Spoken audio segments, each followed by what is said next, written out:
ዮሐንስ ራእይ ትምህርታችን ነው የምንገባው። ሁሌ ዮሐንስ ራእይን በማስተምርበት ጊዜ የማደርገው ልክ እንደ ሪቪዥን አድርጌ 22 ክፍል ያለውን ዮሐንስ ራእይ መጽሐፍን ከፋፍላለሁ። ስከፋፍለው ደግሞ ከአንድ ኦልሞስት መግቢያ ነው 2 እና 3 ለሰባቱ አብያተ ክርስቲያናት የተላከ ደብዳቤ ነው። 4ኛው ምዕራፍ እና 5ኛው ምዕራፍ ደግሞ ሰማያዊ አምልኮ ነው። ከምዕራፍ 6 እስከ 19 ያለው ደግሞ ሰባቱ የመከራ ዘመን ነው፣ ቤተክርስቲያን ከተነጠቀች በኋላ ማለት ነው። ከዛ በኋላ ምዕራፍ 20 የሺህ ዓመት መንግስት ነው። ምዕራፍ 21 የዘላለም ህይወት ነው። ምዕራፍ 22 ምዕራፍ 21 የነጭ ዙፋን ፍርድ ነው። ምዕራፍ 22 ደግሞ የዘላለም ህይወት ነው። ስለዚህ ዛሬ አብረን የምንመለከተው ምዕራፍ 21 ነው። ምዕራፍ 21ን አብረን እንመለከታለን። በጣም ድንቅ ጊዜ እንደምናሳልፍ እርግጠኛ ነኝ። ምዕራፍ 21 እና 22 የሚያወራው ከምዕራፍ 6 ጀምሮ እስከ ምዕራፍ 19 ድረስ ለጆሮ ሲሰቀጥጥ የነበረውን መከራ ሳይሆን ምዕራፍ 21 የምንመለከተው ምዕራፍ 21 የሚያወራው ሁሉም ነገር ምን ይሆናል? ይታደሳል። ሁሉም ነገር ይታደሳል። ሁሉም ነገር ምን ይሆናል?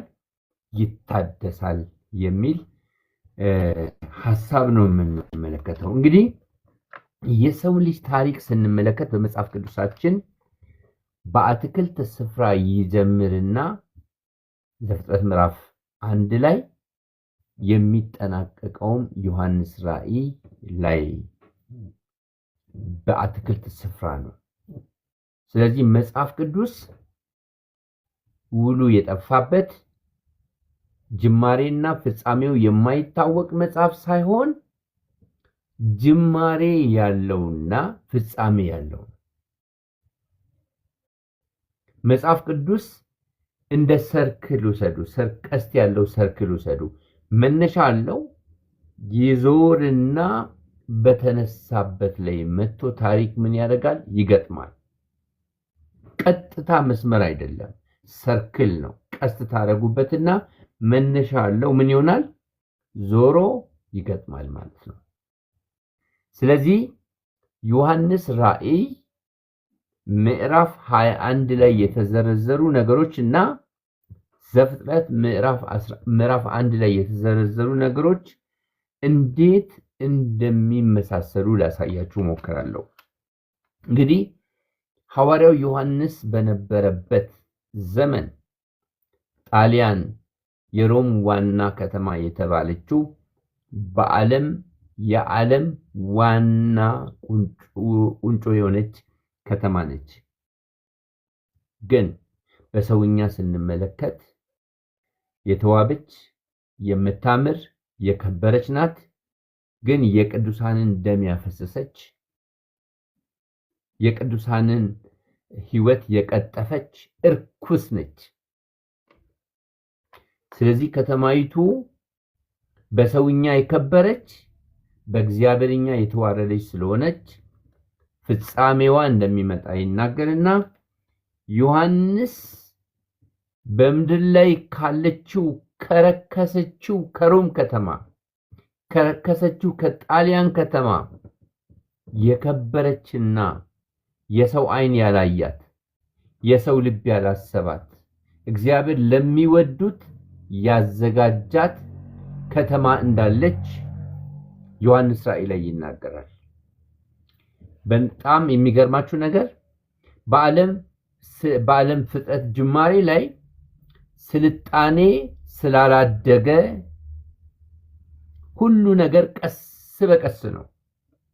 አሁን 21ኛው ክፍለ ዘመን ስትመለከቱ ስልጣኔው እጅግ በጣም ከሰው አይምሮ በላይ ስላደገ ስለፈጠነ በዓለም ላይ የሚሰሩ ነገሮች ቤቶችን ብትመለከቱ፣ ከተማዎችን ብትመለከቱ፣ መኪናዎችን ብትመለከቱ፣ ፕሌኖችን ብትመለከቱ በዓለም ላይ የሚሰሩ ነገሮች እጅግ በጣም ከሰው አእምሮ በላይ የሆኑና የረቀቁ ነገሮች ናቸው። ግን የሚገርማችሁ ነገር የረቀቁ ነገሮች ሁሉ ፍጻሜ አላቸው።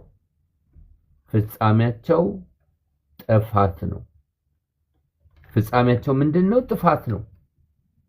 ነገር ግን ከጠፋው ዓለም በኋላ የሚመጣው እግዚአብሔር ለሚወዱት ያዘጋጀው ዓይን ያላየው ጆሮ ያልሰማው የሰው ልብ ያላሰበው ሰማይ ላይ የተዘጋጀ መንግስት አለ።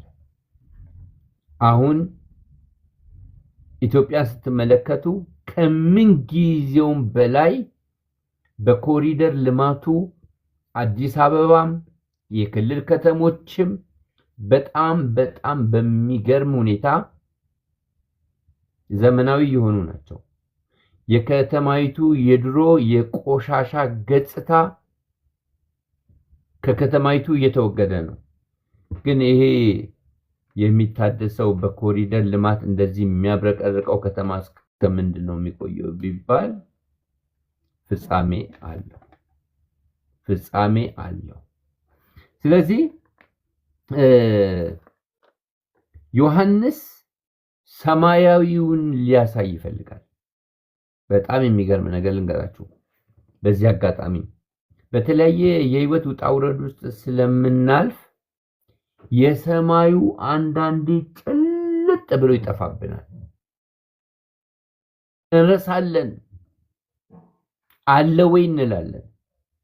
ያለም አይመስለንም። ከሞት በኋላ ስላለው ነገር ብዙዎቻችን ብዙ አናስተውልም። መጽሐፍ ቅዱሳችን ግን እንደገና ምን ያደርገናል?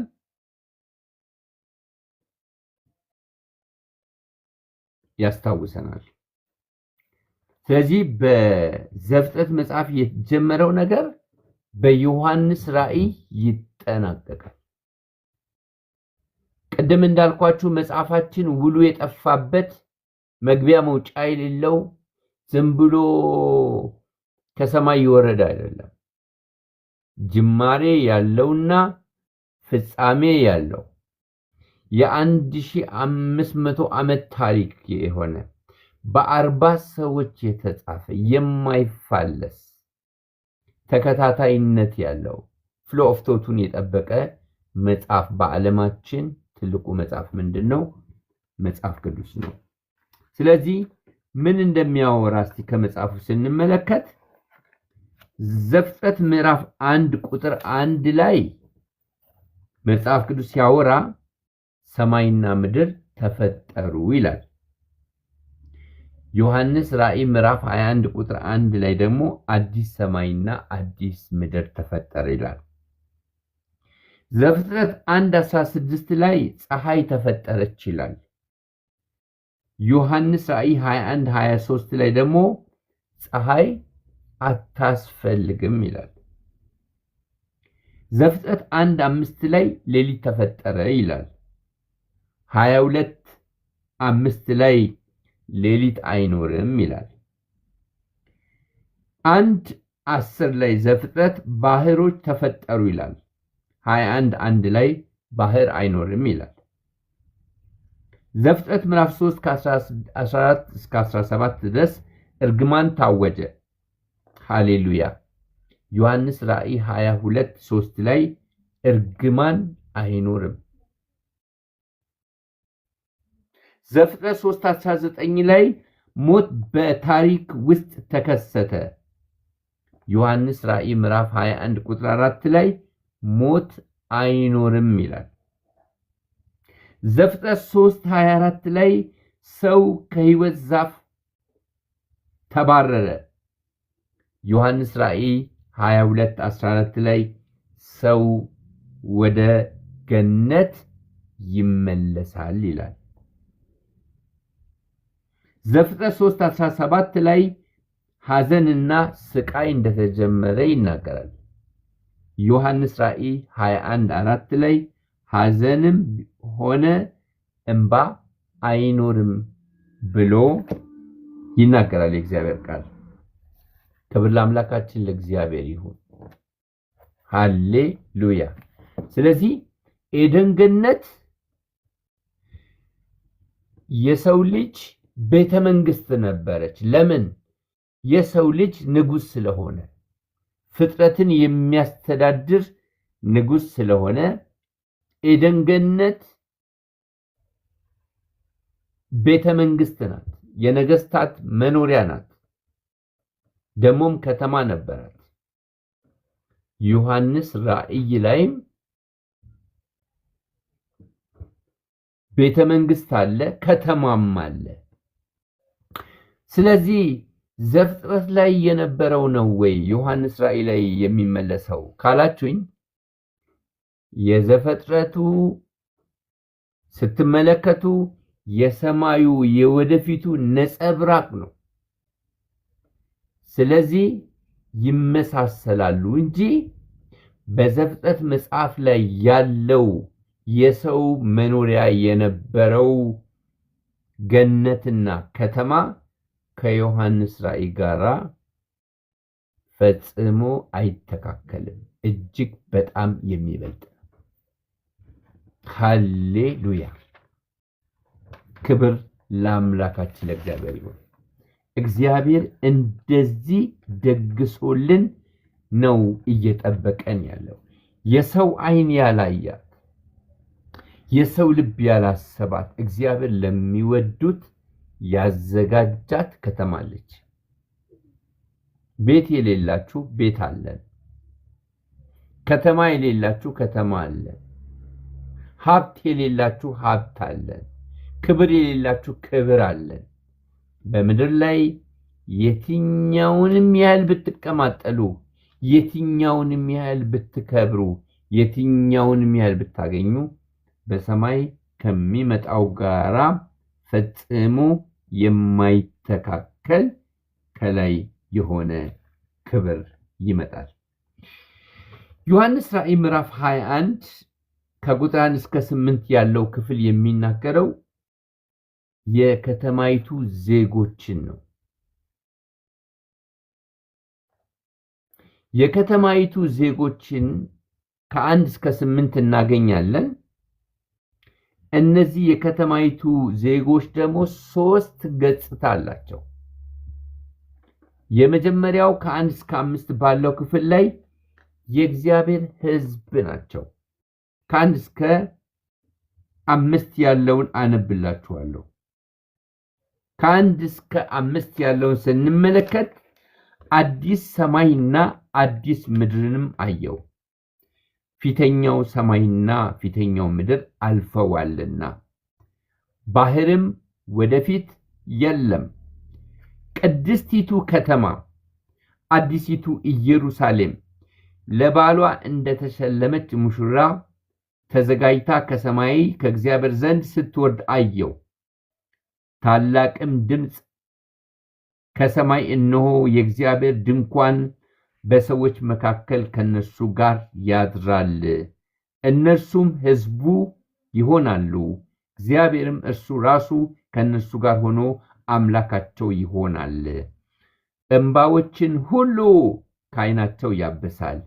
ሞት ከእንግዲህ ወዲህ አይሆንም፣ ሐዘንም ቢሆን ጩኸት ወይም ስቃይ ከእንግዲህ ወዲህ አይሆንም፣ የቀደመው ሥርዓት አልፏልና ብሎ ሲናገር ሰማው። በዙፋኑም የተቀመጠው እነሆ ሁሉን አዲስ አደርጋለሁ አለ። ለእኔም እነዚህ ቃሎች የታመኑና እውነተኞች ናቸውና ጻፍ አለኝ ይላል። ሃሌሉያ።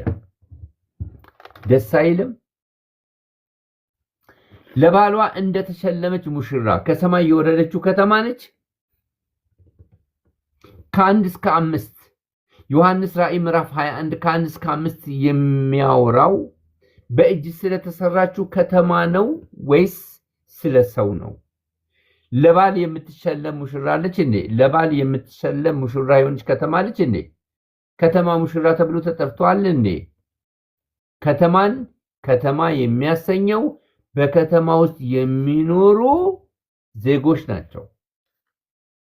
ስለዚህ ለባሏ እንደተሸለመች ሙሽራ ከሰማይ የወረደችው እግዚአብሔር የሚኖርባት የእግዚአብሔር መኖሪያ የሆነችው ቤተክርስቲያን ናት። እግዚአብሔር በከተማ አይኖርም። እግዚአብሔር በሰው ልጆች መሃል ይኖራል። ከተማ የሰው መኖሪያ ነው። የሰው ልጅ የእግዚአብሔር መኖሪያ ነው። ስለዚህ ከተማ ሲባል ከተማን ከተማ የሚያሰኘው ሰው ነው። ሰው የሚኖር ከሆነ ብቻ ነው ከተማ የሚባለው። ስለዚህ ከተሜ ሰው ነው ማለት ነው። ካልበለዚያ ሰው የሌለበት ከተማ ምን እንደሚባል ታውቃላችሁ? አስክሬን የወጣበት ከተማ ነው የሚባለው። ያስጠላል። ከተማን ከተማ የሚያሰኘው ሰው ነው። ዮሐንስ ራእይ ከ1 እስከ 5 ክፍል ባለው ክፍል ላይ ከተማ የተባለው የእግዚአብሔር ሕዝብ ነው። እኛ የእግዚአብሔር ሕዝብ ነን። እግዚአብሔር ፊት ለፊት እናየዋለን፣ በመካከላችን ይኖራል። የእግዚአብሔር ማደሪያ በሰዎች መካከል ይሆናል። ከእግዚአብሔር ጋር አብረን እንኖራለን። ኃጢያን ከግርማውና ከክብሩ ፊት ርቀው ሲሰቃዩ እኛ ዛሬ እንኳን ልናየው በስጋችን የማንችለውን አምላክ ያኔ የሱን ክብር ለማየት በሚበቃ አካል በሱ ፊት ሊቆም በሚችል አካላዊ ክብር ቆመን ልክ የምንወደውን አባት አይን ለአይን እንደምናየው እግዚአብሔርን በአይናችን እናየዋለን። ፊት ለፊት እናየዋለን። ጀርባ አይሰጠንም፣ ፊታችንንም አንሰውርም። በፊቱ ያለ ነውርና ያለ ነቀፋ እንቆማለን። ስለዚህ ምንድነው ከ1 እስከ 5 ባለው ክፍል የከተማይቱ ምኖች ናቸው? በከተማይቱ የሚኖሩት የእግዚአብሔር ሕዝቦች ናቸው። የእግዚአብሔር ርስት ናቸው። የእግዚአብሔር እድል ፈንታ ናቸው። ቁጥር 6 ላይ ያለውን ደግሞ ላንብብላችሁ። እንደዚህ ይላል። ቁጥር 6 ላይ የእግዚአብሔር ዜጎች የረኩ ሕዝቦች ናቸው። ሃሌሉያ! ክብር ለአምላካችን ለእግዚአብሔር። አለኝም ተፈጽሟል፣ አልፋና ኦሜጋ መጀመሪያውና መጨረሻው እኔ ነኝ። ለተጠማ ከሕይወት ውሃ ምንጭ እንዲያው እኔ እሰጠዋለሁ። ጠጥተን የምንጠማውን ውሃ ሳይሆን ጠጥተን የምንረካውን ከውስጣችን የሚፈልቀውን። ሃሌሉያ! የምድር ሰዎች የማያረካ ውሃ ይጠጣሉ። የምድር ሰዎች የማያጠግብ እንጀራ ይበላሉ። እኛ ግን የሕይወት እንጀራ እንበላለን። ለስጋችን የምድር እንጀራ፣ ለመንፈሳችን የሕይወትን እንጀራ፣ ለስጋችን የሕይወት ውሃ፣ ለመንፈሳችን የሕይወትን ውሃ እንጠጣለን። ለስጋችን የምድሩን ውሃ እንጠጣለን፣ ለነፍሳችን የመንፈስን ውሃ እንጠጣለን። ስለዚህ ደብል ነው ማለት ነው። ሰው ከእግዚአብሔር አፍ በሚወጣ በእግዚአብሔር ቃል እንጂ በእንጀራ ብቻ አይኖርም ተብሎ ተጽፏል። በክርስቶስ ኢየሱስ የሚያምኑ ሰዎች በሙሉ በምድር እንጀራና በምድር ውሃ ይኖራሉ። እኛ ግን የምድሩንም የሰማዩንም። ሃሌሉያ! ስለዚህ ምንድናቸው? የረኩ ናቸው። ርክት ያሉ የሕይወት ውሃ ምንጭ ከሆዳቸው ነው የሚፈልቀው። አይጠሙም። ሐሩር አያቃጥላቸውም። የተጠማችሁ፣ የተራባችሁ፣ የታረዛችሁ ያኔ ትረካላችሁ። ክብር ለእግዚአብሔር ይሁን። 7 እና 8 ላይ ያለው ደግሞ የእግዚአብሔር ዜጎች አሸናፊ ሕዝቦች ናቸው። አሸናፊ ናቸው።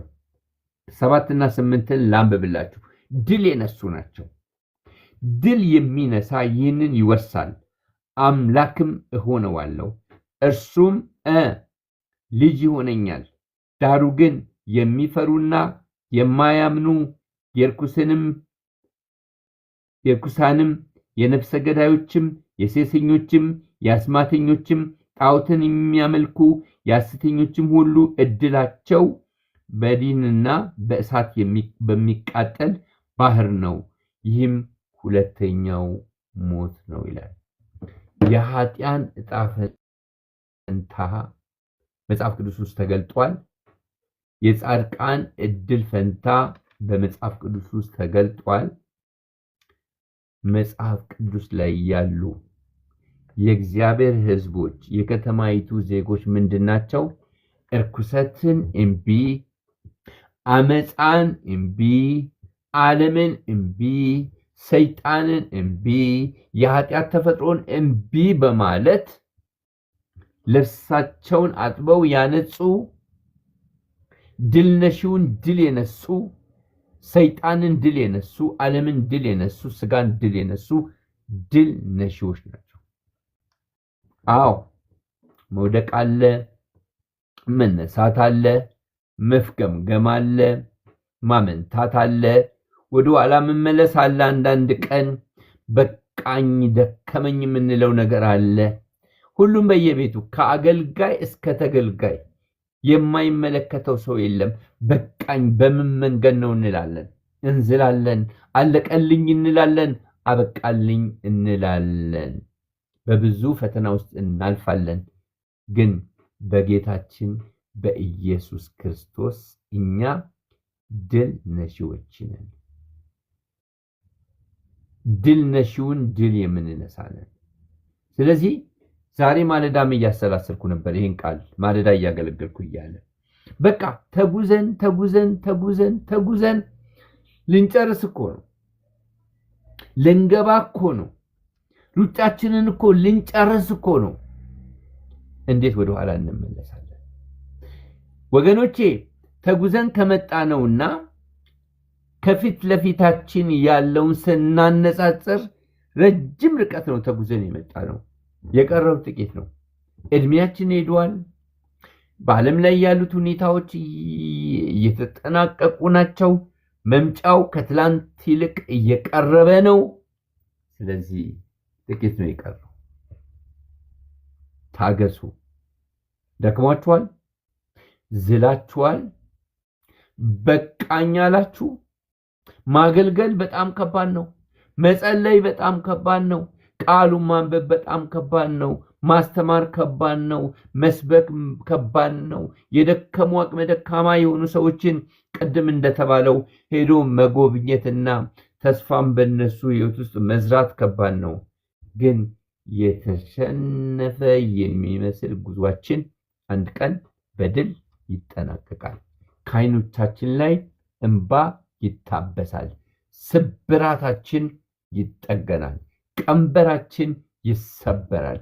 እስራታችን ይበጠሳል።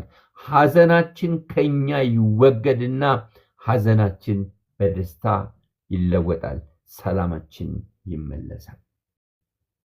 የተናወጣችሁ፣ በአውሎ ነፋስ የተናወጣችሁ፣ በማጣት የተናወጣችሁ፣ በጤና ማጣት የተናወጣችሁ፣ በተስፋ መቁረጥ የተናወጣችሁ፣ በጠላት ፈተና የተናወጣችሁ፣ ማዕበሉ የበረታባችሁ፣ ወጀቡ የበረታባችሁ፣ በየትኛውም ከተማም እንኳን ቢሆን ደስታ የራቃችሁ፣ ሰላሙ የራቃችሁ፣ በቃ በቃልኝ አለቀልኝ የምትሉ ተስፋ ከፊት ለፊታችሁ አለ።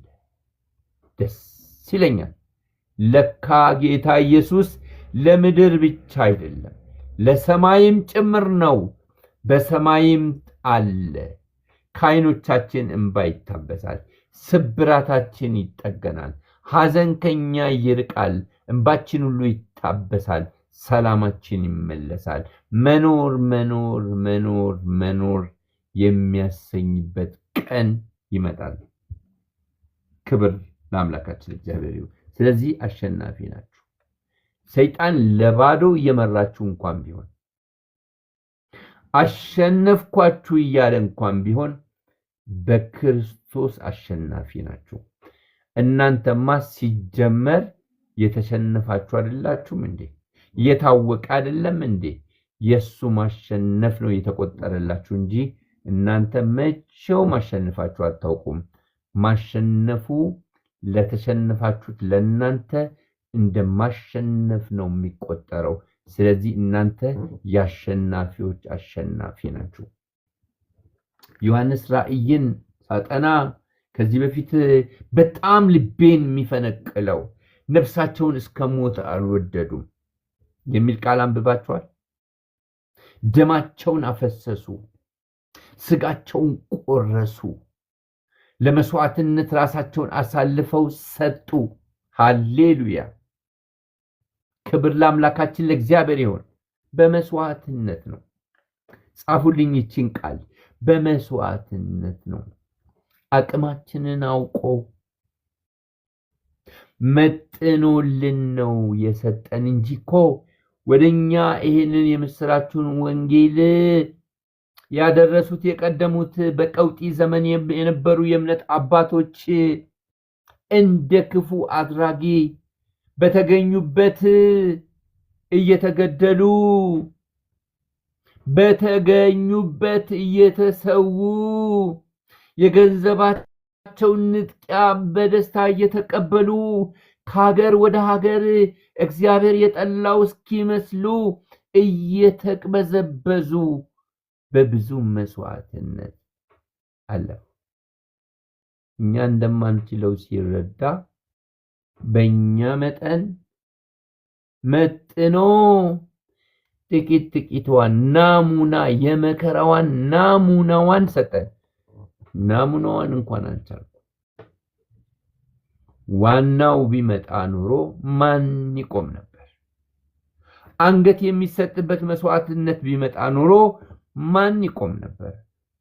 አይደለም ዋናውን መናኛውንም ናሙናውንም አልቻልኩም። እኔ ስንት ያቃስታለሁ፣ ስንት ያለቅሳለሁ፣ እየየ እላለሁ። ለማን ወደ ማን ልጩህ ብዬ አዳፍኜ በውስጤ ይዤ እሪ እላለሁ። እሪ የማይል ሰው አለ? መጽሐፍ ቅዱስ በጴጥሮስ መልእክት ላይ እንደዚህ ይላል፣ በዓለም ላይ ያሉት ወንድሞቻችሁ ልዩ ልዩ መከራን እንደሚቀበሉ አውቃችሁ ይላል። የማይቀበል ሰው አለ? የተማረው ይቀበላል፣ በመማሩ አያመልጠውም።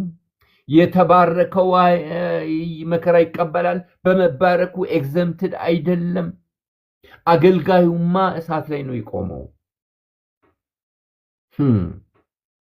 ስራዬን አፈረሰብኝ ብሎ በጸለያችሁበት ማግስት ታርጌት ያደርጋችኋል ጠላት። ሰልፉን ይከትባችኋል። አንዳንድ ሰው እኮ አገልጋይነትን ሲመኝ እንዴት አይነት ሞኝ ነው እላለሁ። አገልጋይነትን የሚመኝ ሞኝ ነው አለው። አገልጋይነትን የሚመኝ ሞኝ ነው።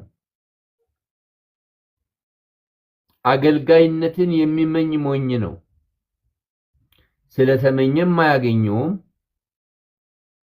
ተጠርቶ ደግሞ ለማምለጥ ቢሞክርም መላላጥ ነው። ነገር ግን እንዳጠራሩ ይሁን። ምክንያቱም ከተጠራም ጸጋ አለው፣ ካልተጠራም አልፏል ማለት ነው። ክብር ለእግዚአብሔር ይሁን። ክብር ለእግዚአብሔር ይሁን። ከቁጥር 9 እስከ 27 የከተማይቱን ባህሪ ደግሞ ያሳያል። የላኛዎቹ ከ1 እስከ 8 ያሉት ምንድን ናቸው? ዜጎች ናቸው። ከ1 እስከ 8 ያለውንና ከ9 እስከ 27 ያለውን መለየት አለባቸው። ከ1 እስከ 8 ህዝብ ናቸው። ከ9 እስከ 27 ያለው ደግሞ ምንድነው? ሰው የሚኖርባት ከተማ። ስለዚህ ከተማ ምንድነው? የተሰራ ከተማ ሲደመር የእግዚአብሔር ህዝብ ነው። አሜን። ክብር ለእግዚአብሔር። እስራኤል የሚባለው ምድር አለች። እስራኤል ሲባል በእስራኤል ላይ የሚኖር ምን አለ? ህዝብ አለ። ኢየሩሳሌም ሲባል ህዝብ አለ። ኢየሩሳሌም ሲባል ህዝቡ ደግሞ ምን የሚኖርበት ከተማ አለ። የከተማውን ባህሪ በተመለከተ ከቁጥር 9 ጀምሮ ላንብብላችሁና ጠቀልላለሁ። ሰባቱም ኋለኞች መቅሰፍቶች የሞሉባቸውን ሰባቱን ጽዋዎች ከያዙት ከሰባቱ መላእክት አንዱ መጥቶ ወደዚህ ና፣ የበጉን ሚስት ሙሽራይቱን አሳይሃለሁ ብሎ ተናገረኝ። ሃሌሉያ። በመንፈስም ወደ ታላቅና ወደ ረጅም ተራራ ወሰደኝ። የእግዚአብሔርም ክብር ያለባትን ቅድስቲቱን ከተማ ኢየሩሳሌምን ከሰማይ ከእግዚአብሔር ዘንድ ስትወርድ አሳየኝ። ብርሃኗም እጅግ እንደ ከበረ ድንጋይ እንደ ኢዮሴፔድ ድንጋይ ሆኖ እንደ ብርሌ የጠራ ነበረ። ታላቅና ረጅም ቅጥር ነበራት፣ 12ም ደጆች ነበሯት። በደጆቹም 12 መላእክቶች ቆሙ። የ12ቱም የእስራኤል ልጆች ነገዶች ስሞች ተጽፎባቸው ነበር። በምስራቅ 3 ደጆች፣ በሰሜን 3 ደጆች፣ በደቡብ 3 ደጆች፣ በምዕራብ 3 ደጆች ነበሩ። ለከተማይቱም ቅጥር 12 መሰረቶች ነበሯት። በእነርሱም ውስጥ የ12ቱ የበጉ ሐዋርያት ስሞች ተጽፈው ነበሩ። የተናገረኝንም ከተማይቱንና ደጆቿን ቅጥሯንም ይለካ ዘንድ የወርቅ ዘንግ ነበረው። ከተማይቱም 4 ማዕዘን ነበራት፣ ርዝመቷም እንደ ስፋቷ ልክ ነበረ። ከተማይቱም በዘንግ ለካት፣ 12,000 ምዕራፎች ሆነች። ርዝመቷም ስፋቷም ከፍታዋም ትክክል ነው። ቅጥሯንም ለካ 144 ክንድ በሰው ልክ፣ እርሱም በመልአክ ልክ። ቅጥሯም ከኢዮሴፔድ የተሰራ ነበረ። የከተማይቱም ጥሩ ብርጭቆ የሚመስል ጥሩ ወርቅ፣ ሃሌሉያ። ከተማይቱም ጥሩ ብርጭቆ የሚመስል ጥሩ ወርቅ ነበረች።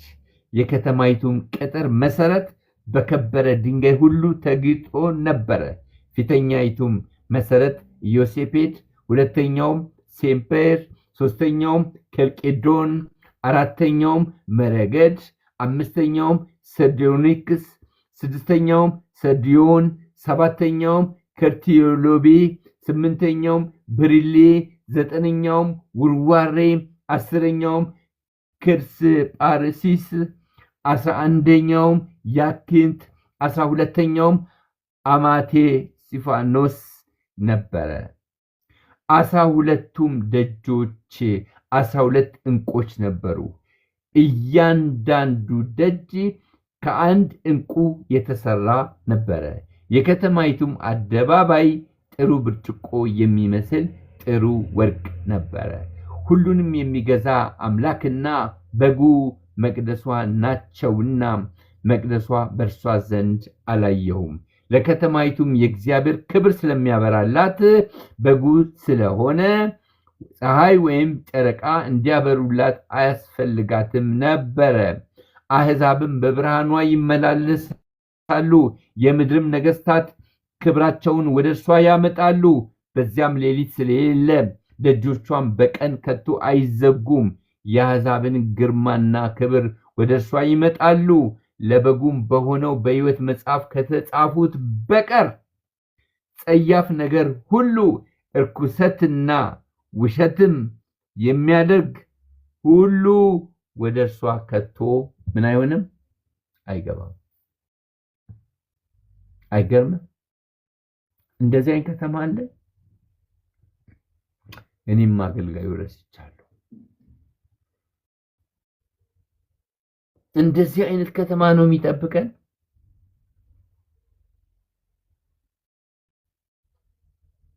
ማይ ጋድ፣ እንደዚህ አይነት ከተማ ነው የሚጠብቀን። እናንተ ይሄ ነገር እውነት ነው ወይስ ውሸት ነው? እንደዚህ አይነት ከተማ ነው የሚጠብቀን እኛ?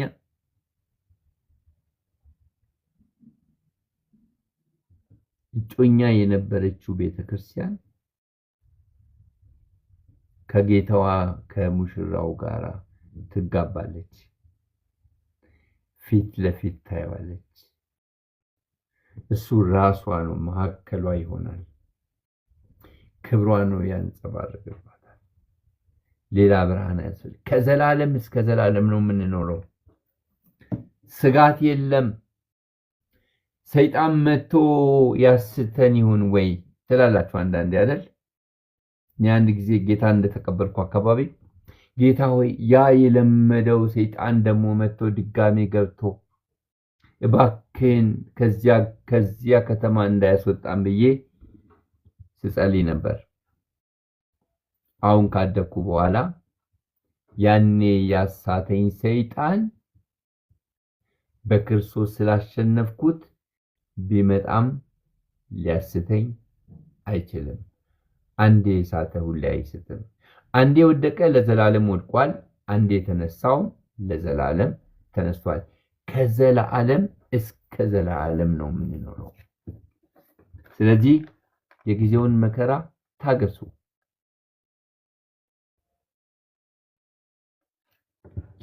ቤተክርስቲያን መኖሪያ ብቻ ሳትሆን ሙሽራም ነች። ለዘላለም ነው። እውነት ነው ይሄ ነገር። ስለዚህ የዘላለምን ሕይወት ከዘላለም ክብር ጋር ልንወርስ እንዲህ አይነት ተስፋ የቀረልን ሰዎች በመጽናናት በመበረታታት በመያያዝ ሌት ተቀን በማገልገል ይህንን ጌታ በክብር ለመገናኘት ያብቃን። ስለሰማችሁኝ ጌታ ኢየሱስ ዘመናችሁን ይባርክ። በጣም ደስ ብሎኛል ይህንን ትምህርት ዛሬ ሳስተምር። ክብር ለኢየሱስ ይሁን። ጥያቄ ካላችሁ ሪፍሌክሽን ካላችሁ እድሉን ሰጣችኋለሁ። ገስት ላይ ያላችሁ አንድ ቁጥር ጽፋችሁ ወደ ላይ መምጣት ትችላላችሁ። ተባረኩልኝ በትዕግስት ስለሰማችሁ። ዘመናችሁ ይባረክ። ሃሌሉያ። ለጋሽ ዘሪሁን እሰጣለሁ እድል። ተባረክ ፓስተር። በጣም ነው ልባችንን እንግዲህ ሁልጊዜ በእግዚአብሔር መንፈስ ይታደሳል። ደግሞ ተስፋችን እንዲሁ በከንቱ አይደለም። እኛ አለን የምንለውን ነገር እውነት እንደሆነ ነው የሚያሳየንና ልባችን ሞቋል። ደስ ብሎታል። ደስ ብሎኛል እኔ በኩሌ።